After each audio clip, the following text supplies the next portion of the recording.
Stiltsville is an interesting village of 6 houses built on stilts of water concrete pilings buried in the shallow grass beds of Biscayne Bay, a mile south of Key Biscayne.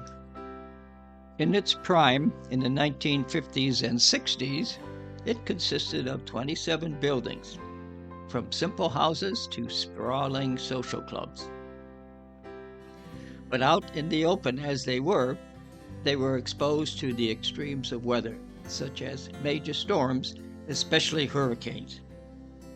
By 1993, hurricanes and fires destroyed all but 7 structures.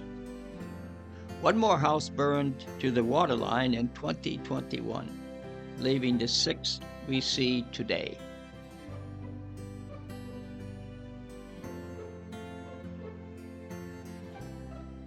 A man by the name of Crawfish Eddie is attributed with building the first Stiltsville structure in 1932 or 1933. He built a bait and tackle shop on top of a barge for fishermen going in and out of Biscayne Bay. He also served food and beer, and gambling was probably included. Local historians, however, believe that as many as 12 shacks were there as early as 1922. They were probably serving smugglers during Prohibition. Others followed Crawfish Eddie's example, and houses and shacks started sprouting up. This is the first house that greets you coming in from the Atlantic Ocean.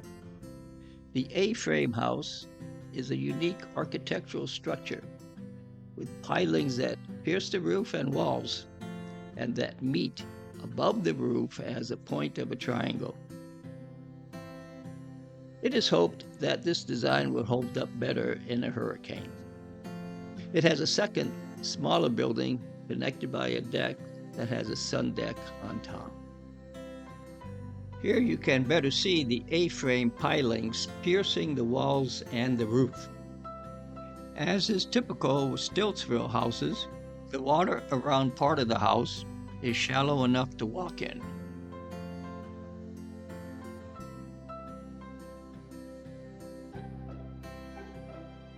The Baldwin-Sessions House has a unique architecture with a walkway between and around the receding and protruding sections of the house.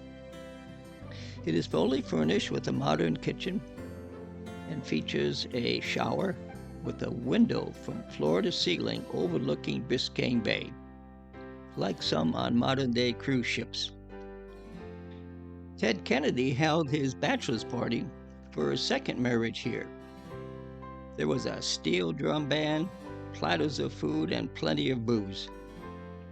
Like today, most of the old Stiltsville structures were private homes, where generations of children grew up fishing from their decks and docks, jumping into the waters from the rooftops, sunbathing, snorkeling, doing whatever kids do. This is a slightly different view of the house, showing the interesting architecture. On the left, you see the bathroom shower window overlooking the bay.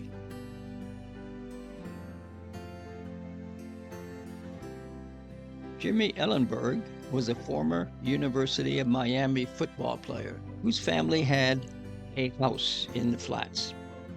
He spent a year living in the house after college.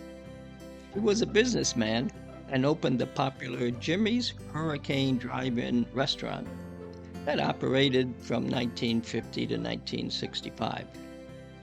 Girls on roller skates delivered dinners to cars, similar to today's Sonic drive-in car hops.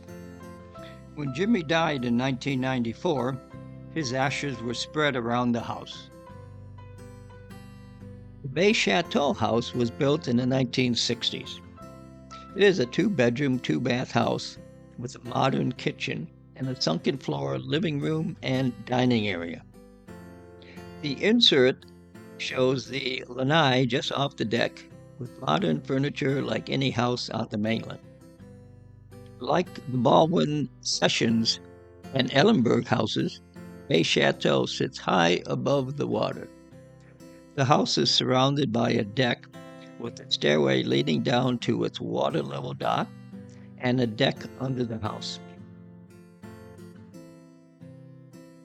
Some more elaborate houses had middle levels that were often open decks above the water level dock and under the main living quarters.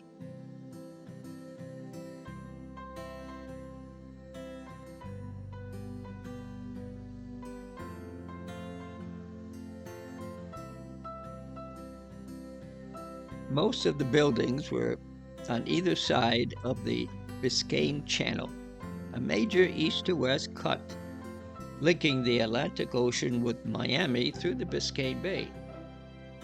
The houses are shown as squares in this map. Henry Flagler dredged the Biscayne Channel so his steamboat fleet could travel from Miami to the Bahamas, Havana, and Key West. The channel predates the government cut that leads to the port of Miami north of Key Biscayne. The many parallel east to west channels south of Biscayne Channel are called finger channels. These cut across miles of sand and coral flats. People built houses half over the shallow flats and half over the deeper channels, allowing access by boat. Some houses were built on fingers not easily accessible from Biscayne Channel. You could dock at the houses only if you knew the secret route. The waters between the fingers were treacherous. Boats, especially big yachts, would often run aground. Their passengers were sometimes ferried to the destination, usually one of the social clubs, by residents of Stiltsville. For a price, of course. Otherwise, they had to wait for high tide to float off the shallow flats. I took one of the fingers to view the Miami Springs Powerboat Club and then onto the Atlantic Ocean. I was able to do it by using my Navionics electronic navigation charts on my iPad and watching my depth gauge. There are no markings or aids to navigation as there are for Biscayne Channel.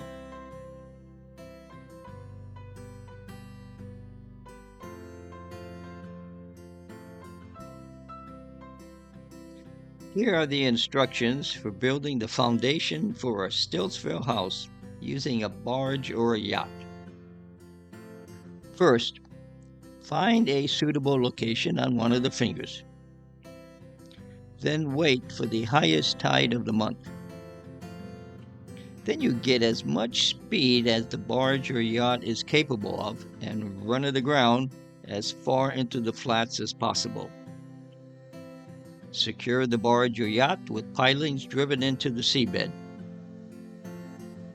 Now you are ready to start building on it and to add docks.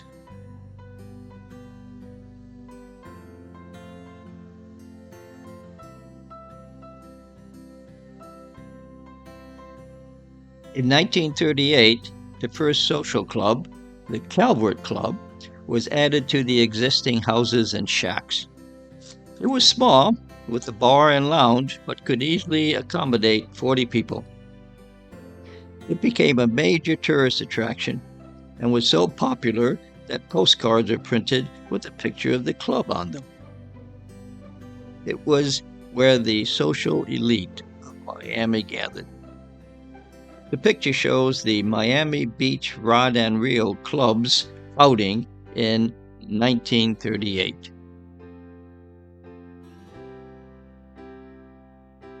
Two years later, a second club, the sprawling Quarterdeck Club, was added.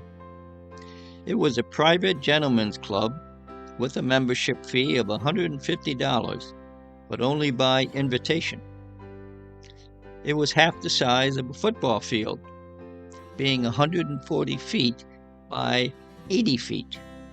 It featured a bar, dining room, loungers, and bridge deck, as well as a huge dock for boats. It had its own electricity, heating, and refrigeration. Plus, it had an additional building with private couples cubicles. It could host groups of hundreds of people.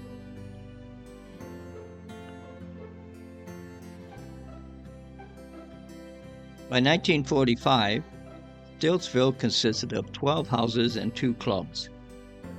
It grew to 24 houses by 1962 when the Bikini Club was added. Instead of building on a barge, the 150-foot yacht Jeff was grounded and docks were added. It was a private club with over 1,300 members that featured gambling, drinking, beautiful women, and a sun deck for nude sunbathing, as well as staterooms that could be rented. Women who wore bikinis were given free drinks. The Bikini Club, however, had a short history. Built in 1962, raided in 1965 by the Florida Beverage Commission, and closed down for lack of a liquor license, and then burned to the waterline in 1966. Before that, in 1961, fire destroyed the Quarterdeck Club after it was severely damaged by Hurricane Donna in 1960.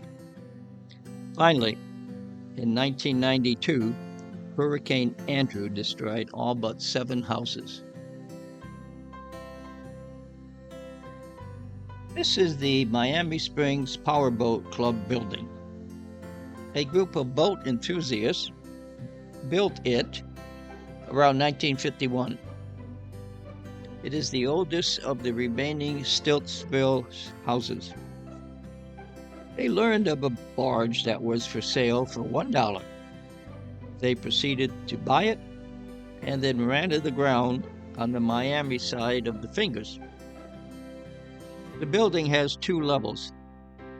The lower level is an expansive deck with a couple of rooms at one end and connected to 2 long docks for boats. The upper level house is completely surrounded by a deck.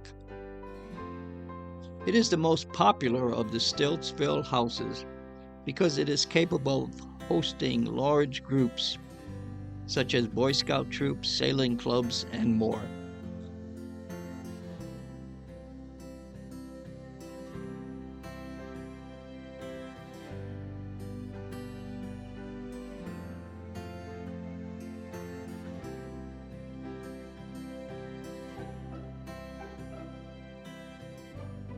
From a distance, Stiltsville houses look like spiders on the water. Up close, they look, to me, like vacation cabins with docks as driveways. Inside, they are furnished like any other house, but provide exceptional views of Miami, Key Biscayne, the Cape Florida Lighthouse, and the open Atlantic Ocean. I think they are truly unique.